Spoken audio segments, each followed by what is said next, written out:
स्वाध्यायः परमं तपः।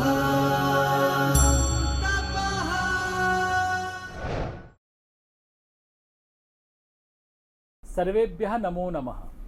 पत्राचार द्वारा संस्कृतम् इत्यस्य परिचय इति द्वितीय सोपानस्य प्रथमे पाठे अहं डॉक्टर मिहिर उपाध्यायः भवतां सर्वेषां स्वागतं व्याहरामि।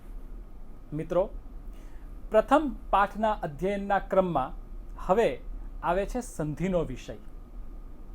સંધિના વિષયને આપણે સ્પષ્ટ કરીએ। પ્રાથમિક પરિચય આ પાઠમાં આપણે પ્રાપ્ત કરીશું અને એનો વિસ્તૃત પરિચય આવનારા પાઠોમાં થશે। સંધિ એટલે શું?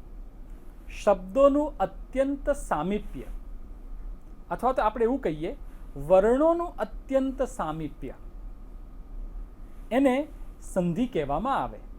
બે વર્ણો અત્યંત નજીક આવે અને એનું સામીપ્ય જોડાણ સ્વરૂપે પરિવર્તિત થાય, એને સંધિ કહેવાય। આ મેં તમને સાદો અર્થ બતાવ્યો છે। વર્ણોનું અત્યંત સામીપ્ય એટલે કે સંધિ। તમારા પુસ્તકમાં જે કંઈક ઉદાહરણો આપ્યા છે એને આપણે જોઈએ અને એનો પરિચય પ્રાપ્ત કરીએ। જુઓ, વર્ણ સંયોગના નિયમો આ શીર્ષક હેઠળ આપવામાં આવ્યા છે। નીચે લખેલા વાક્યો વાંચો। તમારા પુસ્તકમાં ઉદાહરણ છે એ જ હું તમને બતાવી રહ્યો છું। જેમ કે અત્રૈવ અહમ પુસ્તકમ સ્થાપિતવાન। મિત્રો, આ અત્રૈવ જે શબ્દ જે છે અહીંયા આ સંધિ છે। અત્ર વત્તા એવ, અત્ર પ્લસ એવ બરાબર અત્રૈવ। હું બીજું ઉદાહરણ આપું છું। અહમ ભવંતમ કુત્રાપી દ્રષ્ટવાન। કુત્રાપી આ જે પદ છે અહીંયા સંધિ થયો છે, કુત્ર પ્લસ અપી। હવે કેટલાક બીજા વાક્યો પણ છે, જેમ કે અહમ કટુવચનમ નેચ્છામી ન ઈચ્છામી। તો અહીંયા જુઓ, અત્યુત્તમઃ રામ લક્ષ્મણાવિવ, આ જે શબ્દો જે છે એ સંધિયુક્ત શબ્દો છે।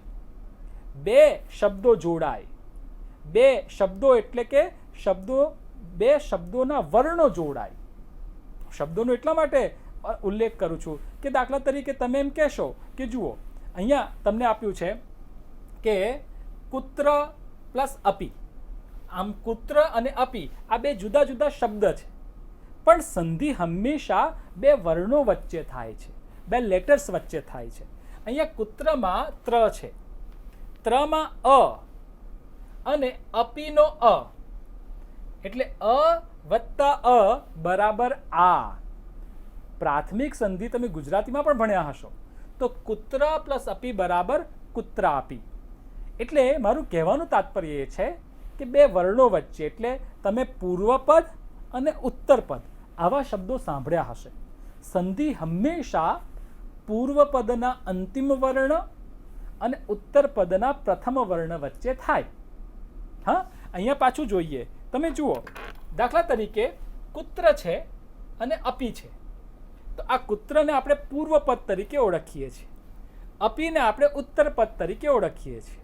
તો કુત્રમાં ત્ર જે છે, ત્રમાં અ આવ્યો, એ પૂર્વપદનો અંતિમ વર્ણ છે, અને અપીમાં અ આવ્યો એ ઉત્તરપદનો પ્રથમ વર્ણ છે, એટલે કુત્ર વત્તા અપી બરાબર કુત્રાપી।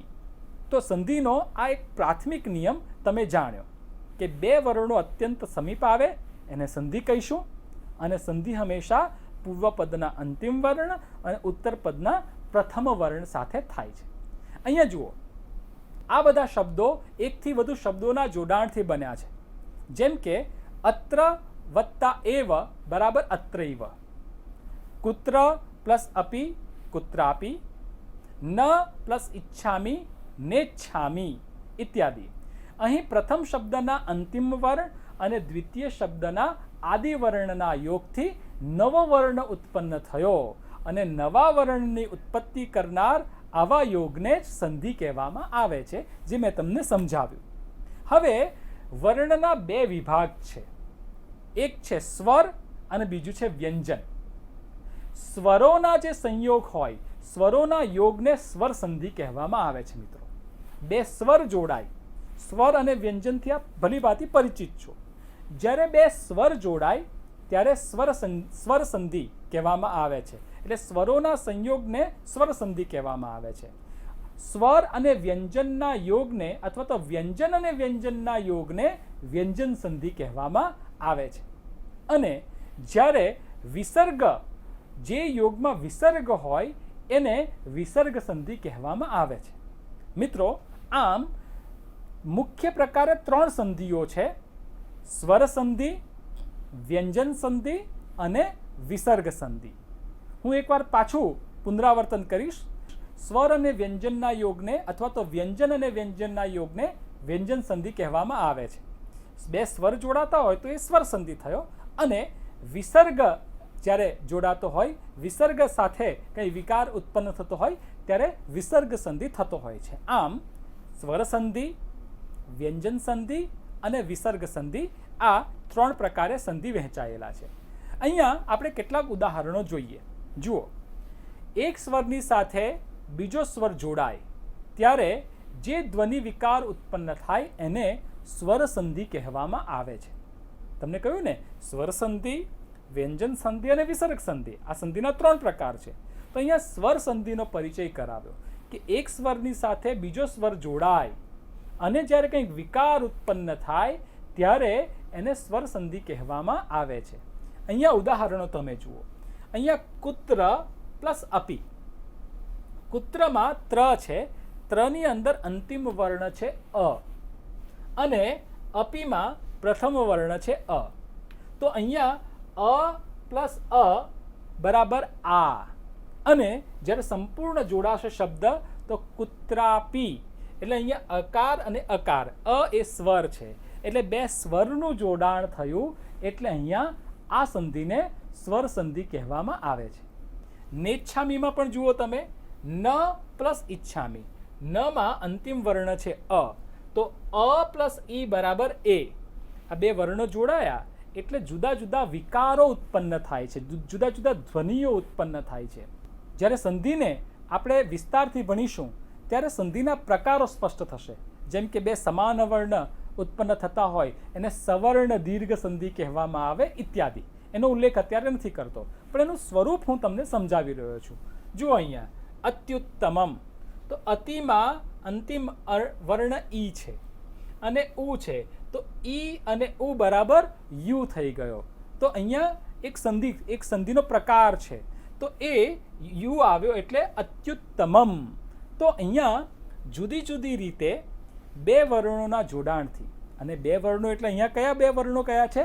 બે સ્વરના જોડાણથી જ્યારે ધ્વનિ વિકાર ઉત્પન્ન થયો ત્યારે એને આપણે સ્વર સંધિ તરીકે ઓળખીએ છીએ.